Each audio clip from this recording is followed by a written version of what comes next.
અત્યારે જ્ઞાન સહાયક વિરોધી બોલું છું, ટાટ ટેટ ઉમેદવાર. જી. મેં તમને મેસેજ પણ 2 દિવસ પહેલા મૂકેલો વોટ્સએપમાં, પણ કદાચ આપના ધ્યાને નથી આવ્યું. તો અમને તમે શું સહયોગ આપી શકો? એક અપેક્ષાએ તમને ફોન કર્યો છે. શું મદદ કરી શકીએ એ કયો ને બેન. અમે તો અત્યારે તાલુકાથી ગ્રામ પંચાયત થી સંસદ સુધી ભાજપનું રાજ છે, વિપક્ષ બનવા નથી દીધો. પણ હવે 24માં બનશે નહીં. અમે આ મુદ્દાઓ તમારી હાટુ બહુ બધી વખત ઉઠાવ્યા, તેથી તમે કોઈ ઉભા રહ્યા નથી. અમે તમારી હાટુ લડતા હતા, તમારે કોઈ નહોતું લડવું. હવે અમે પૂરા થઈ ગયા છીએ હચોડા, હુંકારો કર્યા જેવા નથી રહ્યા, તો એનો તાપ તો બધાને પડે કે નહીં બેન? લોકશાહીમાં વિપક્ષ છે ને એટલે સરકાર ઉપર નિયંત્રણ હોય. જેથી વિપક્ષ પૂરો થઈ જાય ને એટલે બાકી બધાને તેનો તાપ સહન કરવાનો આવે ને, અત્યારે બધા કરી રહ્યા છે. મારી સલાહ એ છે કે અત્યારે લોકશાહીમાં લોકો દ્વારા ચૂંટાતી સરકાર હોય છે, તો ચૂંટાયેલા પ્રતિનિધિઓને પાસે તમે દાવો કરો ભેગા થઈને. ત્યાં તો અમારો ગ્રામ પંચાયત હોય, તાલુકા પંચાયત હોય, જિલ્લા પંચાયતનો સભ્ય હોય, ધારાસભ્ય હોય, સંસદ સભ્ય હોય ને કયો ને ભેગા થઈને. તમે ચૂંટેલા માણસને કહેવાની તમારામાં શક્તિ નથી, તો આ નમાલી પેઢીથી આઝાદી કેદી આવશે? એ વાત તમારી ચોક્કસ. આપણા બાપ દાદાએ આ સહન કર્યું હોત તો આપણને નોકરીઓ જ ન હોત, અંગ્રેજોના ગુલામ હોત. ના 100% સાચી વાત છે. અત્યારે એ લોકો અમારે કોઈ સાંભળવા તૈયાર નથી. આપણી નથી હું કામ કે આપણે પૂરા કરી દીધા એની ઉપર દબાણ કરનારા લોકોને. ના 100% તમારી વાત સાચી છે. આ ખરાબ નહીં લગાડતા બેન, મારી ભાષા થોડી કડવી છે, પણ હું તમારા પૈકીનો છું અને 5 વર્ષ હું તમારા મુદ્દાઓને લઈને લડ્યો છું. રેકર્ડ ઉપર છે ફાઇલ, મારા લેટરો ખાલી વાંચજો.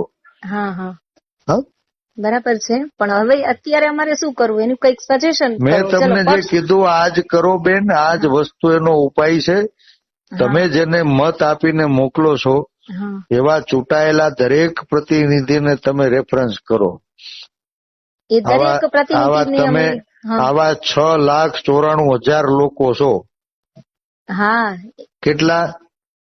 6,94,000 લોકો જે જ્યાં રહેતા હોય ને એના તાલુકામાં, એના ગામમાં દરરોજ 10 ઘરને સમજાવે ને કે આ સત્તામાં બેઠેલા લોકો ભાન ભૂલ્યા છે, એને સબક શીખવાડો, તરત જ પરિણામ આવે.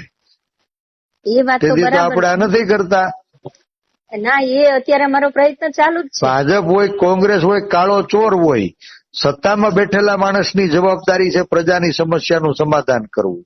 ન કરે તો એને સબક શીખવાડવો જોઈએ. આપણે સબક નથી શીખવાડતા એટલે એ સમસ્યા દૂર નથી કરતા. ના સબક તો શીખવાનું, હવે શીખવાડવાનો 35 વર્ષ થયા બેન, 1995 થી આમને માલે છે. ત્યારે શિક્ષકો નહોતા મેદાને પડ્યા ને? ત્યારે શિક્ષકો મેદાને હતા નહીં ને? હું કામ નહોતા? શિક્ષકોએ તો સમાજને ઘડવાનું કામ કરવાનું, હું કામ મેદાને નહોતા? હવે છે, અત્યારે મેદાને જ છીએ. 35 વર્ષ થયા હું સમજતા શીખોતેદોની સત્તા નથી જોઈ બેન. ના સાચી વાત છે. કોંગ્રેસ વાળા ખાલી હુડદાવા હાટું આડા રાખવા હાટું છે. ના અત્યારે કોઈ પક્ષ ને હું લેતી જ નથી સાહેબ. પણ લ્યો નથી લેતા એટલે જ તમે ભોગવો છો. ના એટલે મતલબ કહેવાનો એ છે કે અત્યારે ભાજપ સત્તા વિરુદ્ધ બોલતા ડર લાગે છે ને આ ડરનું નામ ગુલામીને સિંગડા નથી હોતા. એ વાત બરાબર છે. અત્યારે તમે ચંદ્રશેખર આઝાદ ને નામ લઈ અને તમને કોલ કર્યો છે. તમે કોંગ્રેસમાં છો, ભાજપમાં છો? મને બેન આનંદ થયો, મારી એક શક્તિ છે ને એટલા સવાલ પૂછતી થઈ હું, એટલે તમને આ થોડાક ડોઝ દઉં છું. તમને મારી ભાષા કડવી લાગશે. ના નથી લાગી, જરાય સાચી લાગે છે. પણ મને ગુસ્સો છે અને દર્દ છે. અને અમને પણ એ જ વાતનો રોષ છે. અમને પણ એ જ છે કે 2024માં હવે અમારે શું કરવું એનું અત્યારથી અમે પ્લાનિંગ કરી રહ્યા છીએ. આત્માને પૂછો શું કરવું જોઈએ, કોઈને પૂછવાની જરૂર નથી. ના એ તો અમને મળી ગયો છે જવાબ આત્મા આગળથી. 100%. પણ આ તો અત્યારે શું સજેશન ઈ છે અમારે તમારી પાસેથી લેવાનું, માર્ગદર્શન. લડાઈ લડો તો સમર્થન આપવા બહુ બધા લોકો સાથે હશે. લડાઈ પોતાએ જ લડવી પડે. એક આખો વર્ગ છો, ભેગા થાવ, સંગઠિત થાવ.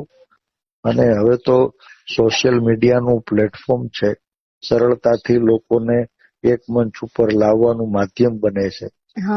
તમે લડશો તો હું નહીં, કોંગ્રેસ પક્ષ આખો તમને મદદ કરશે એની ખાતરી આપું છું.